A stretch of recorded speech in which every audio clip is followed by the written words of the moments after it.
금년도 말씀은 주님이 세우신 나라 교회가 어떻게 해야 교회 사명을 요즘 상황에서 감당할 수 있을까?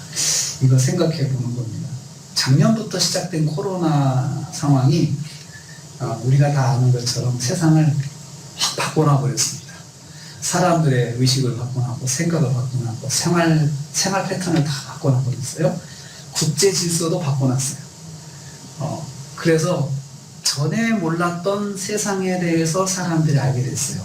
알고 보니까 선진국들이 이런 게 허술하구나 우리가 알게 됐어요.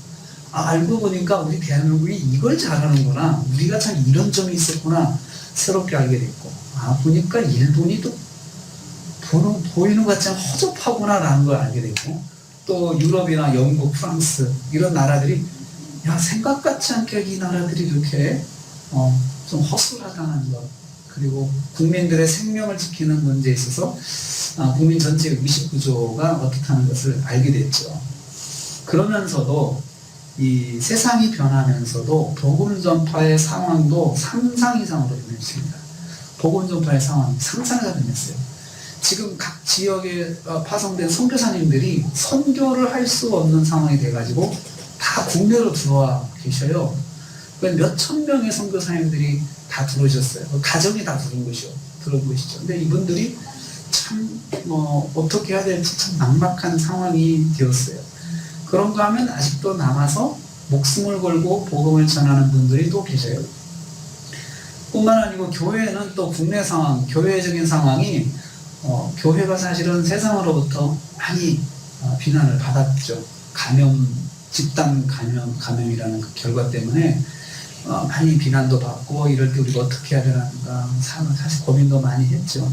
또 저희 교회는 그냥 정부 방침대로 따라가자, 이게 원칙이었어요. 그래서 교회가 정부에서 닫으라고 하면 닫고, 또 연락을 열고, 또 와서 뭔가 협조를 요청하면 다 협조해주고 그랬어요. 그래서 주민센터에서 직원들이 그 틈만 나면 우리 교회 나왔어요. 왜냐면 저는 환영은 항상 웰컴하니까, 다른 데 가면 얼굴 그렸는데 저희는 웰컴하니까 사진 찍을 일 있으면 저희 와가지고 저랑 같이 주면서 사진 찍어가고, 이거 보고해야 되니까, 목사님 또 왔어요. 그래서 어서 오시라고 그래가지고 이렇게 교제를 하게 됐는데, 여전히 요즘에 교회가 더 이제 복음 전하는데 어려운 상황이 됐어요.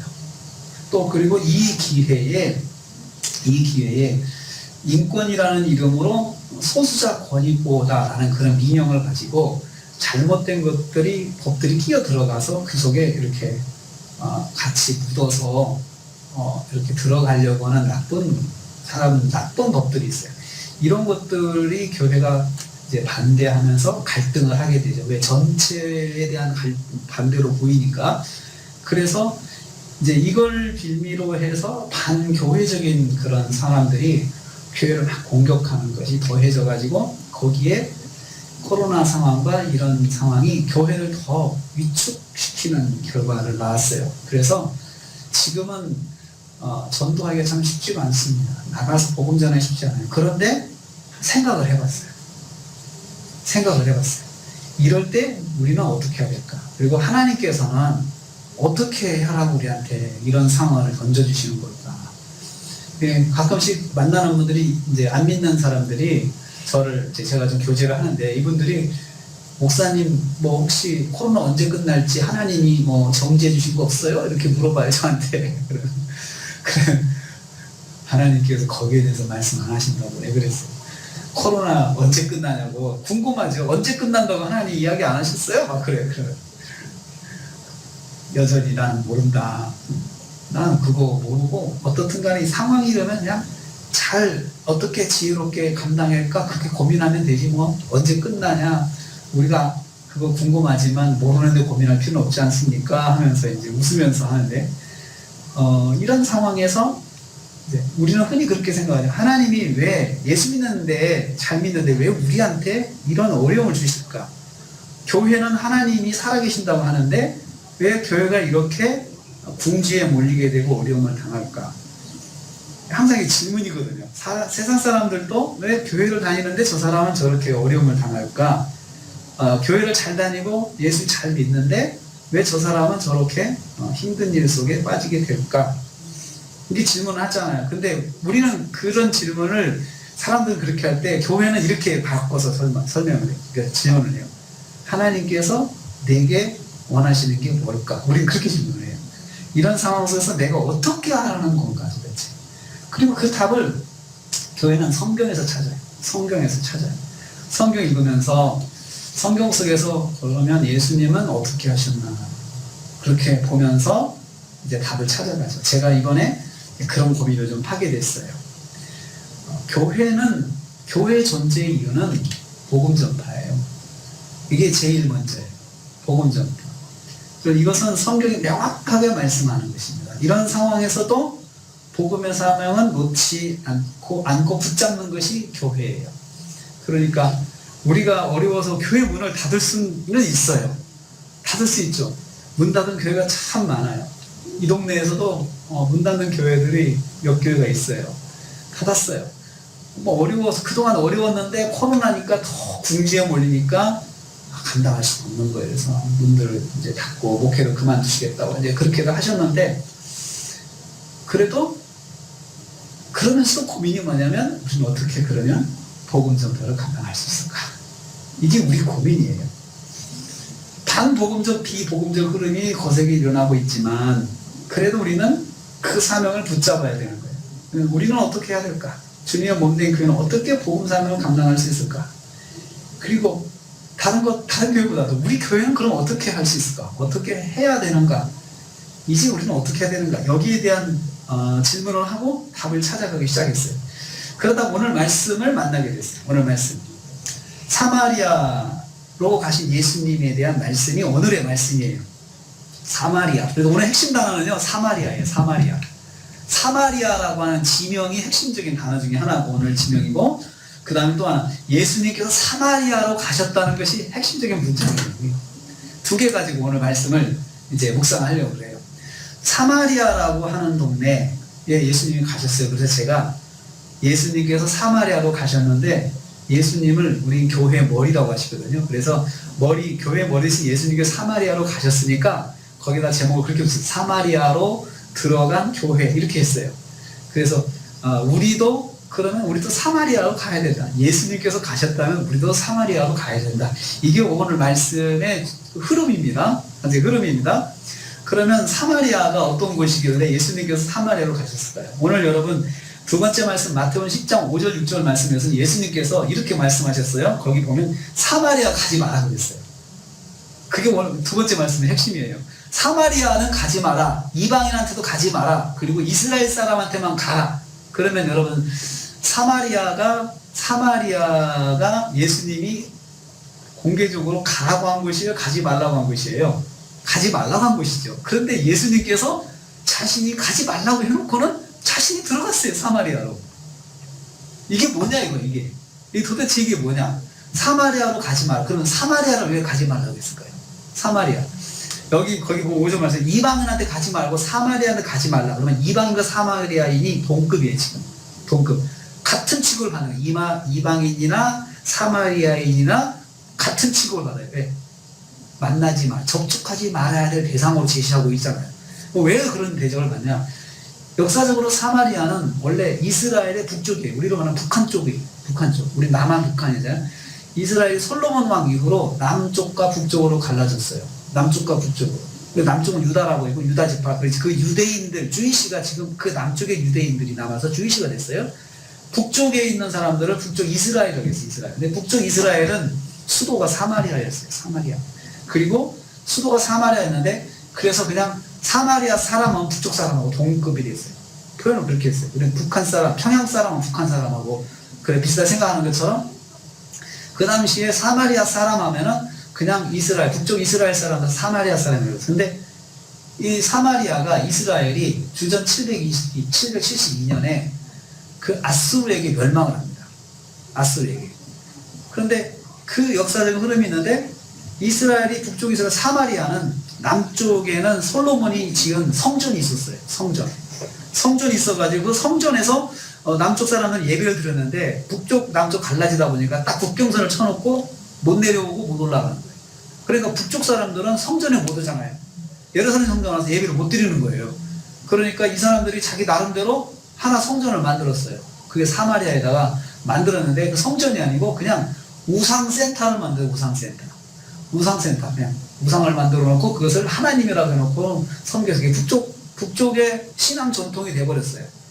그래서 남쪽 사람들이 볼 때, 남쪽 유다가 볼 때 북쪽 사람들은 이상한 놈들이야. 그 우상을 만들어 놓고 신앙생활을 이상하게 하니까 남쪽 사람들이 그쪽을 이상하게 봤죠. 접촉 대상이 아니에요. 그러니까 그때부터 쟤네들은 신앙이 틀려. 신앙이 이상해. 그래가지고 쟤네들은 저기서 저기 산당 만들어가지고 산당 만들어 거기다가 절하면서 하나님이라고 예배하니 그거 우리가 상종하지 말자. 이게 역사적으로 흐름이에요. 상종하지 말자가 됐어요. 북쪽 사람들은. 영적으로 우리가 그 사람들을 만나면 도움이 안 돼. 그 사람들을 만나면 믿음이 흐려져. 뭐 이런 거 있잖아요. 영적으로 흐려진다. 뭔가 혼선이 난다. 이러니까 자꾸 이제 율법적으로 자꾸 이 사람들을 선을 그어서 접촉 대상이 아니게 됐어요. 그러다가 주전 772년에 북쪽 이스라엘이 멸망을 해서 아수르에게 멸망을 하면서 이 아수르의 그 식민지 정책이 뭐냐면 혼혈 정책이에요. 그래서 정복지의 사람들을 다 이주시켜버려요. 그리고 자기 나라 사람들을 그쪽으로 이주시켜요. 그리고 이렇게 혼혈 정책을 써가지고는 그 국가적 정체성을 다 흩어버리는 거죠. 그 정책에 이 북쪽 이스라엘이 사마리아가 다 이게 혼합이 돼가지고 순수한 이스라엘 사람들이 다 없어졌어요. 그러니까 다 이렇게 혼혈이 된 이스라엘 사람들이 있으니까 피까지 달라지니까 유대인들이 더 적극적으로 북쪽 이스라엘 사람들 사마리아 사람 하면은 이방인하고 동급으로 본 거예요. 이방인하고 동급. 그래서 사마리아 사람들을 스쳐 지나가는 것도 부정하게 생각했어요. 그래가지고 그 사람들이 이제 어떻게 했냐면 이 남쪽에 예루살렘이고 북쪽에 갈릴리가 있어요. 갈릴리 호수, 유명한 갈릴리 호수가 있는데 그 갈릴리에도 유대인들이 살아요. 중간에 사마리아가 끼어 있어요. 그리고 남쪽에 이제 예루살렘과 유다가 있어요. 근데 사람들이 이동을 해야 돼요. 갈릴리로 가야 돼요. 갈릴리로 가야 되면은 직선 코스 가면은 사마리아를 통과를 해야 돼요. 그럼 빨라요. 아주 직선이에요. 그런데 그 유대인들이 어떻게 이동하냐면은 동쪽으로 내려가서 요단강을 타고 쭉 변방으로 올라가서 그렇게 하고 다시 들어갔어요. 디귿자로 이동을 해요. 사마리아를 피해서. 그리고 지중해 연안 해변 쪽으로 해요. 또 서쪽으로 내려가가지고 지중해 해변을 타고 그리고 다시 갈릴리로 들어가요. 디귿자. 거꾸로 디귿자. 이게 디귿자. 가운데 사마리아를 딱 고립시켜 놓는 거예요. 거기 지나가기만 하도 부정하는 거죠. 그렇게 해서 사마리아 사람들을 상종을 안 했다는 말이에요. 그러니까 그런 배경에서 예수님께서 전도를 보내시면서 이방인한테 가지 말고 사마리아도 가지 말고 유대인한테만 전하라고 그랬어요. 유대인한테만. 그래서 그 예수님 당시에도 그런 일이 있었는데 예수님께서 갑자기 제자들을 데리고 사마리아로 들어가시는 거예요. 오늘의 말씀이에요. 왜 들어가셨을까요? 왜 들어요? 다 금기시하고 터부시하는 사마리아로 예수님께서 제자들을 데리고 사마리아로 들어가셨어요. 요한복음 4장 3절 4절 보세요. 오늘 말씀이요. 유대를 떠나서 다시 갈릴리로 가실세. 갈릴리로 이동하려면 어떻게 갔다고요? 디귿자로 갔다고 해요. 디귿자? 가시는데 사마리아를 통과하겠는지라. 예수님께서 디귿자로 안 가시고 직선 코스를 택하신 거예요. 그게 오늘 말씀이에요. 이쯤에서 한번 정리를 해볼까요? 사마리아 어떤 곳이라고 했습니까? 사람들이 들어가지 않는 곳, 사람들이 만나지 않는 곳. 이게 사마리아. 근데 저는 여기서 우리에게 있어서 영적으로 사마리아가 있어요. 사마리아. 나도 피하는 사람이 있고 만나고 싶지 않은 사람이 있고 이런 사람이 있잖아요. 이런 사람 그리고 하고 싶지 않은 일이 있어. 그것도 사마리아예요. 나는 적어도 그건 안 해. 왜냐하면 그런 거 하면은 내가 조금 혼란이 일어나. 그 일을 하면. 그리고 내 스타일은 그거 아니야. 라고 우리가 선을 딱 그어놓는 일들이 있을 거예요. 또 선을 딱 그어놓고 안 만나는 사람도 있어요. 선을 그어놓고. 이게 다 우리한테는 사마리아예요. 사마리아. 그런데 예수님도 전에는 그런 사마리아 사람들 만나지 말라고 했어요. 그런 사마리아 같은 일들을 하지 말라고 그랬어요. 예수님 전에는. 그런데 예수님께서 이걸 딱 바꿔가지고 만나라고 하지도 안 하고 자기가 그냥 직접 데리고 몸으로 보여준 거예요. 가자라고 하신 거죠. 깨신 거죠. 깨신 거죠. 예수님께서 5절 6절 말씀은 사마리아 들어가가지고 수가라는 동네에 들어가요. 수가. 사마리아 지역에 수가라는 지역에 수가라는 동네. 근데 거기에는요 전통적으로 야곱의 우물. 야곱은 옛날 아브라함, 이삭, 야곱 정말 정말 그 한 1000년 전에 그 야곱이 봤던 우물이 있는데요. 근데 전통적으로 원래 그 북쪽 이스라엘도 다 이스라엘 땅이다 이거죠. 동포라 이거죠. 야곱의 우물은 이스라엘에 있어서 아주 역사적인 사건이 되는 아주 신앙적인 유서가 깊은 데인데 그런 데라 하더라도 지금은 사마리아니까 이스라엘 사람이 가까이 하지 않았던 거죠. 근데 그 우물로 가셨어요. 그 5절 6절 보면 사마리아는 수가라는 동네에 가셨는데 거기 야곱의 우물이 있고 거기 가시다가 예수님께서 우물 곁에 그대로 앉으셨다. 그리고 시간은 6시다. 이스라엘 시간 6시면 낮 12시에요. 우리로 하면 12시. 예수님께서 사마리아로 가셨어요. 그리고 사마리아는 어떤 곳이라고요? 사람들이 안 가는 곳이라고 했죠. 근데 가셨어요. 근데 거기서도 우물가라는 장소를 가셨어요. 근데 사마리아에서 그냥 보면 사마리아를 그냥 지나가면 사람들 접촉 안 하니까 혐의가 없잖아요. 혐의를 안 받잖아요. 뭐 사마리아를 지나가셨는데. 근데 지나갔지만 바빠서 그랬어. 안 만났어 사람들. 이렇게 하면 되거든. 이유를 댈 수 있는데 그렇게 변명할 수 있는데 예수님께서 그렇게 안 하시고 가셨어. 그리고 우물가로 가셨어. 우물가에는 옛날에는 다 공동우물, 동네 공동우물이니까 시간 되면 사람들이 다 나와서 물을 길어서 식사 준비하고 갖고 가고 먹을 거. 이게 다 우물가잖아요. 공동우물이 다 만나. 거기서도 사람들을 만날 수 있는 장소로 또 가셨어요. 그 예수님의 의도는 뭘까요? 만나러 가신 거예요. 그렇죠? 사람들이 오는 곳에 가신 거예요. 사람들이 모이는 곳에 가셨어요. 이것은 예수님께서 사마리아로 가셨을 뿐만 아니고 사마리아에서 누군가를 만나러 가셨다. 그걸 알 수 있죠. 근데 12시였어요. 12시. 그러니까 예수님께서 오전에 출발하셔가지고 걸어서 갔는데 거의 12시 같은 사마리아 도착하신 수가성에 도착한 거죠. 그런데 거기에 어떤 여자가 나오는데 그 만난 사람은 남편이 5명이나 있는 여자였어요. 여자 한 사람이 딱 나오는 거예요. 12시에 우물가에. 근데 왜 그 사람만 나올까요? 12시가 되면 여러분 그 중동의 12시는 우리 지구과학실 배웠잖아요. 태양의 남중보가 제일 높아가지고 제일 뜨거운데 뜨거운 시간이니까 사람들이 움직이지 않는 시간이죠. 그런데 이 여자는 그 시간 사람들이 안 나오는 시간을 골라서 우물가에 나왔어요. 이유가 있어요. 남편이 5명이에요. 남편이 5명이면 왜 거기 그 시간에 왔는지 알 수 있죠. 사람들의 시선이 귀찮은 거예요. 사람들이 손가락질해요. 그래서 그 동네에서 그 여자 나오면은 사람들이 다 그냥 가버리는 게 재수없다고 가버리는 거예요. 그렇게 비난하는 여자예요.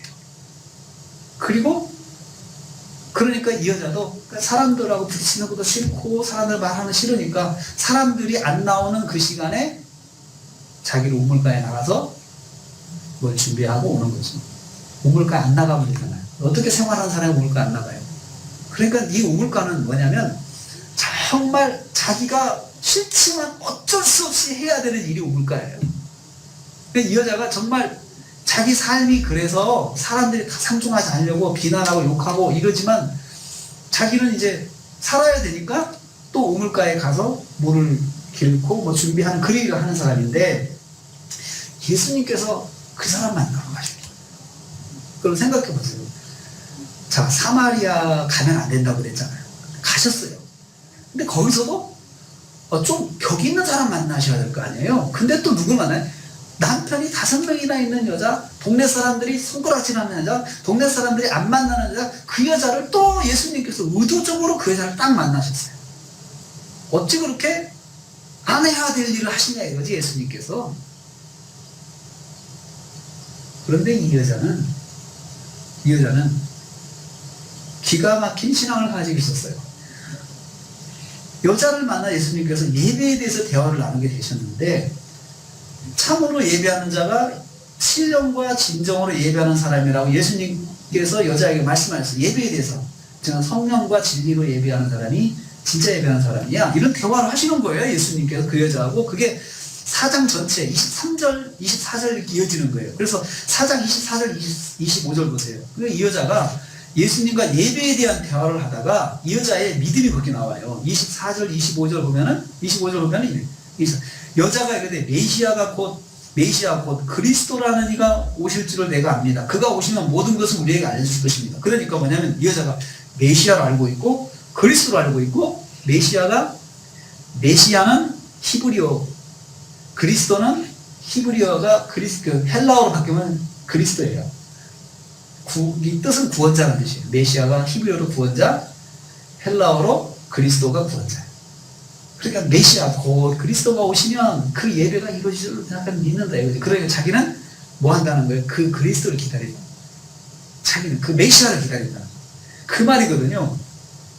그래서 이 여자가 맥락이 예배 회복에 대한 이야기를 하다가, 예배 회복은 메시아가 오시면 돼 라고 이 여자가 이야기하는 거 보면 이 여자한테 가르침이 뭐냐? 예배 회복이에요. 예배 회복. 근데 여러분 생각해 보세요. 이 여자의 삶이 어떤 사람이에요? 남편이 5명이에요. 지금 있는 남편도요, 진짜 남편도 아니라네요. 그러니까 지금 임시 남편이래요. 이 여자, 이 5번째 남편도. 그러니까 이 여자가 앞으로 남편을 또 얻을 계획인 거예요. 그러니까 이런 삶을 사는 사람인데, 근데 그 여자 마음속에 어떤 갈증이 있다고요? 예배 회복에 대한 갈증이 있어요. 그러면 여러분은 그런 사람이 그런 예배 회복에 대한 믿음을 가지고 있다 그러면 받아들여집니까? 참 이상하다. 아니, 생활은 그따위로 살면서 뭐 예배 회복을 마음속에 갖고 있다고? 웃어버리죠. 무시하죠. 우리는 그 정도 예배 회복에 대한 갈증이 있다 그러면 그 주일도 잘 지키고 또 공사도 좀 하고 이런 사람이 갖고 있다면 끄덕끄덕하면서 그래, 그럴 수 있지. 그런데 삶은 방탕하고 욕이란 욕은 다 먹고 사는 여자가 마음속 깊은 곳에 예배 회복이 되었으면 좋겠다. 이걸 갖고 있다고 누군가가 들었다면 다 웃으려죠. 예수님께서 그 여자의 이야기를 진지하게 다 들어보세요. 예배 회복에 대한 갈증이 있다고?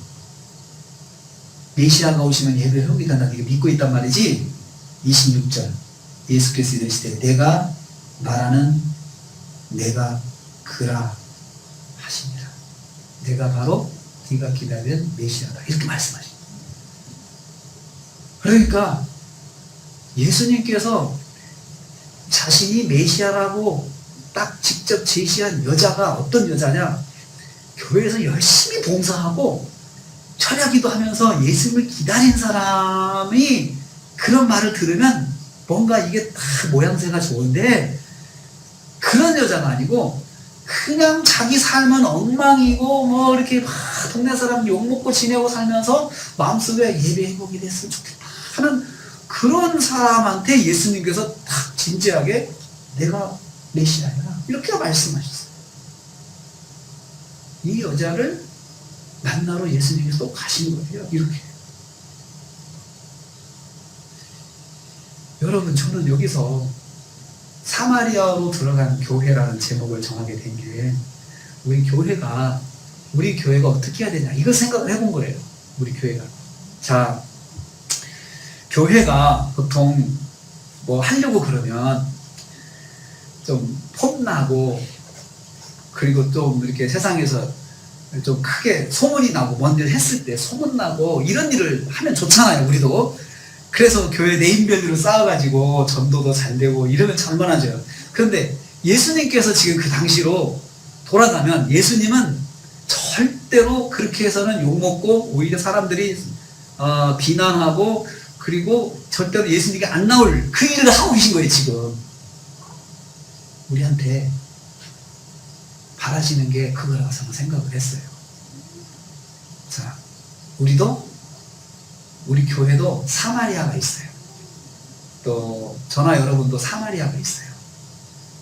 주님께서 사마리아로 들어가라고 말씀하십니다. 우리 교회가 앞으로 해야 할 일이 그거라고 생각해요. 저는. 우리 교회가 사람들한테 뭔 일을 해서 방송에 나고 막 유명한 일을 하려고 하지 말고 정말 도움이 필요한데 도움을 받을 수 없는 사람. 그 사마리아.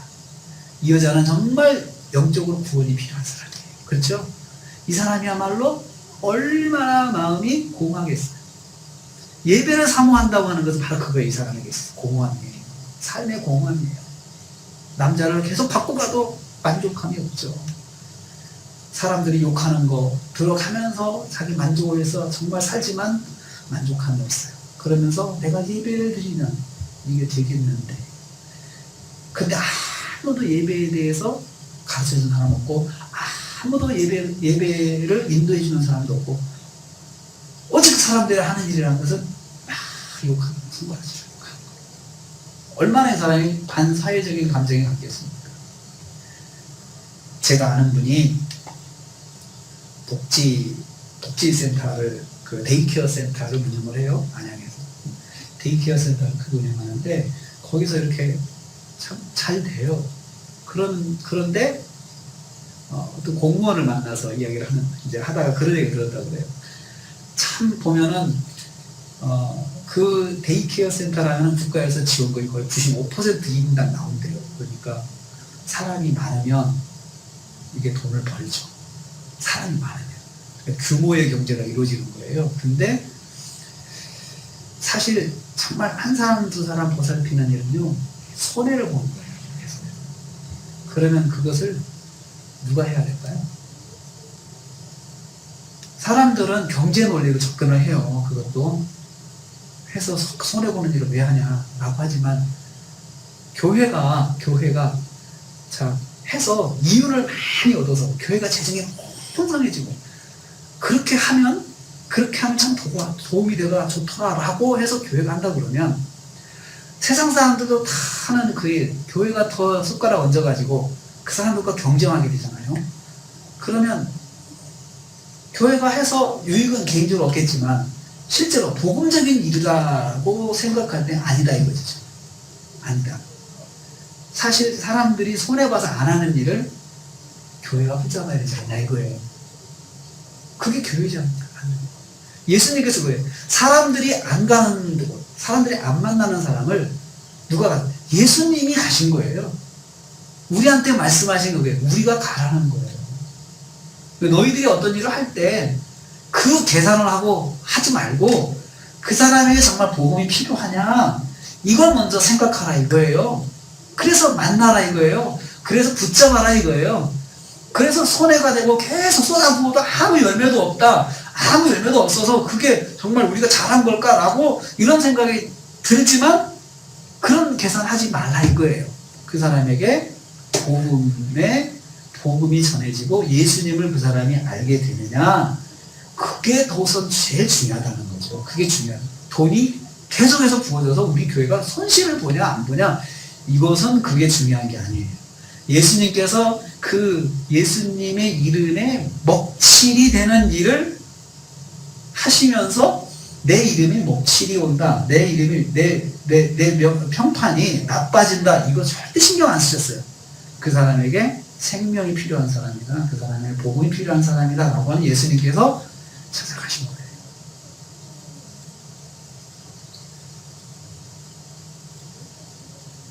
사람들이 이 여자를 이제 만나게 됐어요. 여자가 요한복음 4장 28절 30절 보세요. 여자가 물동이를 버려두고 동네를 돌아갔다. 그러니까 여러분, 그 물동이는 이 여자가 우물에 나오면서 갖고 온 그릇이잖아요. 그러니까 목적이 딱 하나예요. 물 길러 나왔어요. 그렇죠? 그런데 예수님과의 대화를 통해서 이 여자가 변했어요. 물동이를 거기다 놓고 이거보다 더 중요한 게 있다. 자기가 동네로 들어갔어요. 그 동네가 어떤 동네예요? 사람들이 욕하는 동네예요. 그리고 자기가 만나기 싫어했던 사람들이에요. 근데 이 여자가 거기를 쳐들어갔어요. 그리고는 가서 내가 그리스도를 만났다고 그리스도를 전했어요. 사람들한테. 그래서 사람들이 어떻게 했어요? 사람들 눈이 동그래졌겠죠. 저 여자가 왜 이래? 저 여자 왜 그래? 그랬겠죠. 그런 거야. 상관없이 이 사람이 가서 예수님을 전했어요. 내가 그리스도를 만났는데 그분이 나하고 만났어! 라고 했어요. 그래서 사람들은 어떻게 했어요? 요한복음 4장 39절 여자의 말이 내가 행한 모든 것을 그가 말했다 증언함으로 동네 중에서 많은 사마리아인이 예수를 믿었다. 이 여자가 깊이 인물이 되었고 자기 자신도 그렇게 사람들과 접촉을 안 하고 살았던 사람이 자기가 예수님을 만나고 나서 적극적으로 예수님을 전하는 사람으로 바뀌었고, 그리고 어떻게 됐어요? 동네 사람들이 이 여자 때문에 예수님을 믿게 됐어요. 복음의 통로가 됐어요. 자, 우리는 들어갈 때 그런 계산을 예수님 거기 들어가시면 욕 먹죠. 사람들 예수님 떠나죠. 계산이 다 되잖아요. 저런 사람과 만나 예수님 부정하다고 생각하고 예수님을 아마 좋아했던 사람이 다 싫어할 거예요. 이런 계산 나오잖아요. 그런데 결과는 어떻게 됐어요? 더 좋아졌어요. 계산을 우리가 생각하는 계산을 놓고 행동하지 말아야 해요.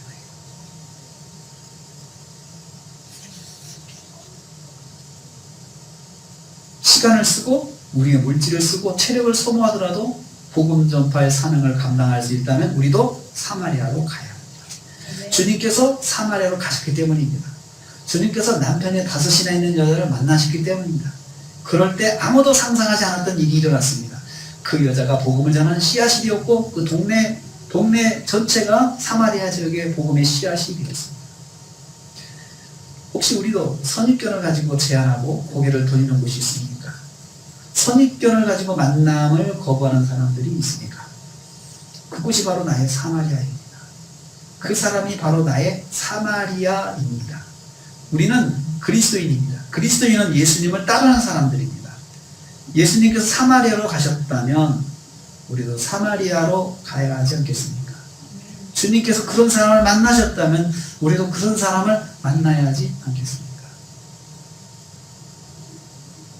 우리 교회가 부흥이 목표가 아니고 이런 사람들을 예수님처럼 만나는 것이 목표가 돼요. 우리가 앞으로 20주년이 되고 교회를 이전할 어떻게 될지 모르겠어요. 이 건물이 리모델링 한다고 그러니까 건축을 한다고 그러니까 저는 기도하면서 우리 여기 또 들어왔으면 좋겠다. 그 기도 제목이었는데 사람들은 그래요. 주인이 받아주겠습니까? 그러더라고요. 주인이 받아주겠습니까? 모르죠. 어떻게 될지 모르죠. 우리가 여기서 복음 사명을 감당하는 것이 우리의 일이다라고 우리가 생각하고 기도하면 주님께서 인도하실 거라고 생각을 해요. 그런데 그러면 여기 있으면서 뭐 하려고 도대체? 너희가 여기 있으면서 뭐 하려고 여기 존재하려고 하냐?